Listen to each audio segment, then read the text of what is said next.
अस्सलाम वालेकुम गाइस। जैसे कि आप सबको मालूम है कि पंजाब पब्लिक सर्विस कमीशन ने तहसीलदार की जॉब्स अनाउंस कर दी हैं अपने एडवर्टाइजमेंट नंबर 18 में। और बेसिकली ये 14 सीट्स अनाउंस की हैं, जिसमें एक वुमेन कोटा की सीट है और 13 सीट्स जो हैं वो ओपन मेरिट पे हैं।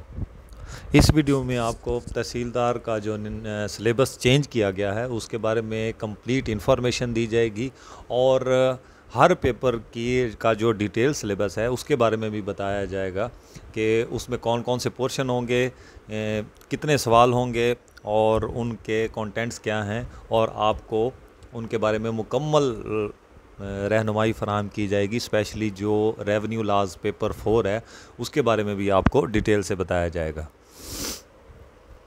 तो सबसे पहले शुरू करते हैं पेपर 1 से, जो कि एसए का पेपर होगा, जिसमें बेसिकली 6 टॉपिक्स दिए जाएंगे पीपीएससी की तरफ से, और ये पोर्शन जो होगा वो 50 नंबर का होगा। इस पूरे पेपर का नाम इंग्लिश एसए एंड कंपोजिशन है, जिसमें 50 नंबर का एसए होगा। 6 मुख्तलिफ टॉपिक्स होंगे, उनमें से एक टॉपिक पर आपने एसए लिखना होगा। उसके बाद 50 नंबर का पोर्शन वो कंपोजिशन रिलेटेड पोर्शन होगा, जिसमें मुख्तलिफ़ किस्म के कंपोजिशन रिलेटेड क्वेश्चंस होंगे। जैसे कि ईडियम्स 5 नंबर के आएंगे, 8-10 ईडियम्स होंगे, उसमें से आपने 5 ईडियम्स करने होंगे, उनका आपको मीनिंग भी बताना होगा और उनको अपने जुमलों में भी इस्तेमाल करना होगा। उसके बाद नेक्स्ट जो क्वेश्चन आएगा उस पोर्शन में से वो ट्रांसलेशन का होगा। एक पैराग्राफ सिंपल आपको दिया जाएगा जिसकी आपने इंग्लिश ट्रांसलेशन करनी होगी, पैराग्राफ उर्दू में होगा, ये 15 नंबर का होगा। उसके बाद एक पैराग्राफ इंग्लिश का दिया हुआ होगा, उसकी आपने कंप्रीहेंशन करनी है और सवालों के जवाब आपने देने हैं, ये भी 15 नंबर का होगा। और आखिरी सवाल जो इस पेपर का इंग्लिश एसे एंड कंपोजिशन का होगा वो प्रेसी राइटिंग होगा। एक पैराग्राफ आपको दिया जाएगा और उसकी आपने प्रेसी करनी होगी। प्रेसी बेसिकली उस पैराग्राफ को मुख्तसर करना, एट एन एवरेज 1/3 करने को कहते हैं। इसकी आप लोग अच्छे से प्रैक्टिस करें, तो ये भी 15 नंबर का होगा। दूसरा जो पेपर है वो उर्दू एसे और कंपोजिशन का होगा। इसमें उर्दू में आपने मज़मून लिखना होगा, वो भी 50 नंबर का होगा, लेकिन इसमें टॉपिक आपको 5 दिए जाएंगे। जैसे कि आपको पहले बताया जा चुका है कि इंग्लिश में आपको 6 टॉपिक दिए जाएंगे, उसमें से आपको एक टॉपिक लिखना होगा। इसमें आपको 5 टॉपिक दिए जाएंगे उर्दू के, जिस पे आपने किसी एक टॉपिक पे 50 नंबर का मज़मून लिखना होगा। दूसरा इसका जो क्वेश्चन होगा उसमें मुहावरे होंगे, उनका आपने मीनिंग भी बताना होगा और आपने उनको जुमलों में भी इस्तेमाल करना होगा, ये 10 नंबर के होंगे। उसके बाद उर्दू ग्रामर से भी सवाल आएंगे, तो ये भी 10 नंबर से होगा और ये आपने डिस्क्रिप्टिव लिखना होगा। उसके बाद उर्दू ग्रामर के जो इमदादी अफ़आल हैं, यानी जो हेल्पिंग वर्ब हैं, उनका जुमलों में इस्तेमाल भी आएगा और ये 15 नंबर का सवाल होगा। तो ये पेपर इस लिहाज से बहुत ज़्यादा अहमियत का हामिल हो जाता है कि इसमें 25 नंबर की तो सिर्फ उर्दू ग्रामर आएगी।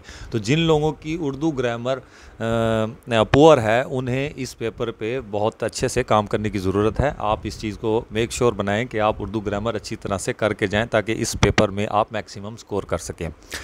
और लास्ट में जो इसका 15 नंबर का सवाल होगा वो तलखीस का होगा। तलखीस उसी को प्रेसी राइटिंग को कहते हैं। एक उर्दू का पैराग्राफ आपको दिया होगा, आपने उसका मानी, मफ़हूम और उसका रब तोड़े बिना उसको 1/3 यानी कि मुख्तसर करना होगा, ये भी 15 नंबर का सवाल होगा।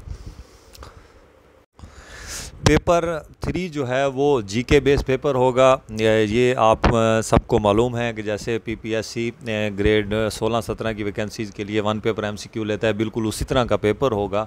90 मिनट्स इसका ड्यूरेशन होगा और ये ऑब्जेक्टिव होगा। इसमें नेगेटिव मार्किंग भी होगी, तो ये 100 मार्क्स का ये पेपर होगा। इसकी भी आप लोगों की ऑलरेडी तैयारी होगी, और अगर नहीं है तो इसकी भी आप तैयारी करें। ये पेपर आपके जो एग्रीगेट मार्क्स हैं उसको बेहतर बनाने में बहुत कलीदी किरदार अदा कर सकता है। इसके बाद पेपर 4 की बारी आती है। पेपर 4 भी ऑब्जेक्टिव टाइप पेपर होगा, इसमें भी एमसीक्यूज़ होंगे और इसमें भी नेगेटिव मार्किंग होगी। और ये पेपर जो है वो रेवेन्यू लॉज से रिलेटेड होगा।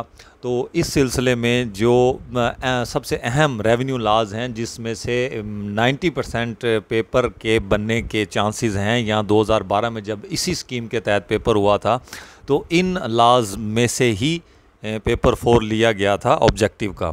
तो वो लॉज हम आपको बताते हैं वो कौन कौन से हैं।